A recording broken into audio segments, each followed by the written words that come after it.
सोना चिड़िया, उसका शौहर चीनू और उनकी बेटी कुहू अपने घर में बहुत ही खुश रहते थे।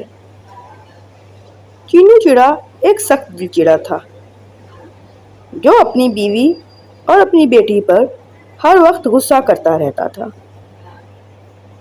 चीनू चिड़ा खाने के लिए कुछ दाने लाया था। उसने अपनी बीवी से कहा, सुनो दोनों, तुम और कुहू एक एक दाना खा लो और बाकी दाने रख दो, काम आएंगे। ये मैं मुश्किल वक्त के लिए जोड़ रहा हूँ। लेकिन कुहू के पापा, अब कुहू भी बड़ी हो रही है और हम दोनों को बहुत ही ज़्यादा भूख लगती है। क्या हम दोनों दो दो दाने खा लिया करें? नहीं, बिल्कुल भी नहीं। मैं इतनी मेहनत करता हूँ और ये सब दाने मैं मुश्किल वक्त के लिए जोड़ रहा हूँ। मुश्किल वक्त में हमारे काम आएंगे। एक एक दाना ही खाओ और मैं अब बाहर काम के लिए जा रहा हूँ। चीनू चिड़ा काम के लिए बाहर चला जाता है। उसके पीछे से घर पर नाटी कौवी आती है। नाटी कौवी अभी आकर बैठी ही थी कि कुहू अपनी माँ से कहती है, मम्मा, मम्मा, क्या मैं एक और दाना खा लूं? मुझे बहुत ज़्यादा भूख लग रही है। नाटी कौवी कुहू की वो बात सुनती है। वो बात सुनकर नाटी कौवी सोना चिड़िया से कहती है, सोना, तुम्हारा शौहर क्या अभी भी तुम पे उतनी ही सख्ती करता है? तुम्हें खाने के लिए एक एक दाना ही देता है? अब तो तुम्हारी बेटी भी बड़ी हो रही है।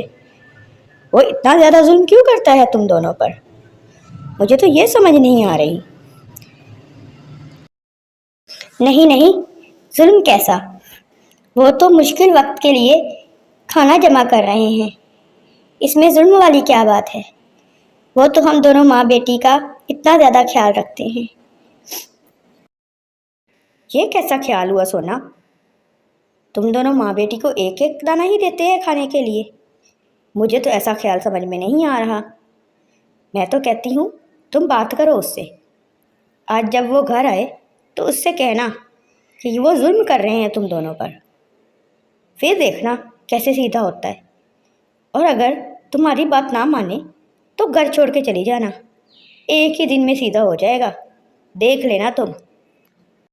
नाटी कौवी घर जाकर कालू कौवे से कहती है, कालू जी, आज तो मैं सोना चिड़िया को अच्छी तरीके से भर कर आई हूँ। जैसे ही चीनू चिड़ा वापस आएगा, वो उससे खूब लड़ाई करेगी और हम दोनों बैठकर एंजॉय करेंगे। बहुत ही ज़्यादा मज़ा आएगा कालू जी। हाँ नाटी, बड़ा मज़ा आएगा जब वो दोनों आपस में झगड़ेंगे और हम दोनों बैठ के एंजॉय करेंगे। चीनू चिड़ा जब रात को घर वापस आता है, आते साथ ही सोना चिड़िया उस पर चढ़ जाती है और गुस्सा करने लगती है। चीनू जी, कालू कौवा अपनी बीवी के लिए फ्रूट लाता है और क्या क्या नहीं लाता, और आप तो मुझे खाने के लिए और मेरी बेटी को भी एक एक दाना देते हैं। मुझे समझ नहीं आती कि आप चाहते क्या हैं। आपका दिल क्या चाहता है कि हम दोनों पेट भर के खाना ना खाएं? सोना, मैं तुम्हें समझा तो नहीं सकता। मैंने पहले भी तुमसे कहा है कि मैं वो दाने मुश्किल वक्त के लिए जमा कर रहा हूँ, लेकिन लगता है तुम्हें मेरी बात समझ नहीं आ रही। मैं 1000 बार तो कह चुका हूँ कि वो दाने मुश्किल वक्त के लिए हैं। अब मुझे परेशान ना किया करो। चीनू जी, मेरा ना सही अपनी बेटी का ही कुछ ख्याल कर लें। उसका पेट इस एक दाने से नहीं भरता। आप उसको तो कम से कम 2 दाने खाने के लिए दे दिया करें। बच्ची का तो कुछ ख्याल कर लें। सोना, मैं बस इतना ही कहूँगा कि एक एक दाना ही खाया करो। अगर आपने हमें भूखा ही मारना है तो फिर हम इस घर में नहीं रहेंगे। हम माँ बेटी चली जाती हैं।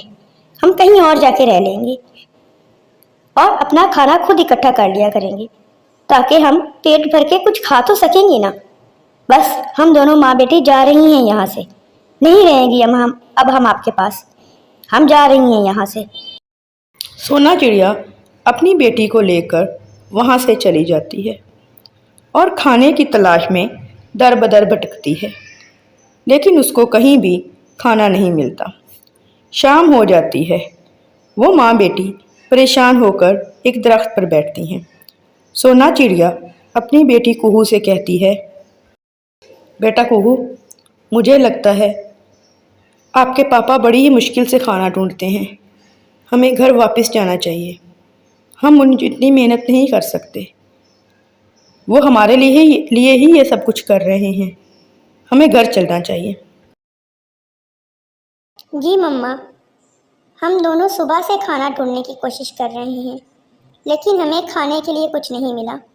हम घर चलती हैं और पापा के पास चलती हैं, पापा से माफ़ी मांग लेंगे। हाँ बेटा, और घर के बगैर हम रह भी तो नहीं सकती। चलो हम घर चलते हैं। वो माँ बेटी घर आ जाती हैं और चीनू चिड़े से माफ़ी मांग लेते हैं। इसी तरीके से कुछ दिन गुजर जाते हैं। कुछ दिन बाद तेज़ बारिश शुरू हो जाती है। जंगल में सभी परिंदे अपने अपने घरों में कैद होकर रह जाते हैं। इस बारिश में वो बाहर नहीं निकल सकते थे। कालू कौआ और नाटी कौवी भी अपने घर में कैद होकर रह जाते हैं। बारिश काफ़ी दिन तक चलती है। चीनू चिड़े ने तो काफ़ी खुराक जमा कर रखी थी, इसलिए उनके घर में खाने की कोई कमी नहीं थी। अभी भी वो तीनों एक एक दाना खाकर बाकी दाने रख देते थे, लेकिन बाकी किसी भी परिंदे के घर में कोई दाना नहीं था। नाटी कौवी कालू कौवे से कहती है, कालू जी, सोना चिड़िया के घर में काफ़ी दाना होगा। उसके शौहर ने काफ़ी दाना इकट्ठा कर रखा था। मैं उनके घर जाती हूँ और कुछ दाना मांग लाती हूँ, वरना तो हम दोनों भूख से ही मर जाएंगे। हाँ नाटी जी, आप जाएं और उनसे कुछ दाना मांग लाएं। उन्होंने बड़ा ही अक्लमंदी वाला काम किया था, जो उस वक्त दाना इकट्ठा कर लिया था, लेकिन हम लोग तो कुछ भी इकट्ठा ना कर सके और देखो आज भूखे बैठी हैं। वो लोग तो अच्छे से अपना गुजारा कर रहे हैं। हाँ कालू जी, आप सही कह रहे हैं। मैं तो हमेशा उनका मजाक उड़ाती थी, लेकिन आज वही सुख से बैठे हैं और हम लोग देखें कितने परेशान हैं कि खाने के लिए एक भी दाना नहीं है हमारे पास। नाटी कौवी सोना चिड़िया के घर जाती है और उससे जाकर कहती है, सोना, मैं और मेरा शौहर काफ़ी दिन से भूखे बैठे हुए हैं घर में। हमारे पास खाने के लिए एक भी दाना नहीं है।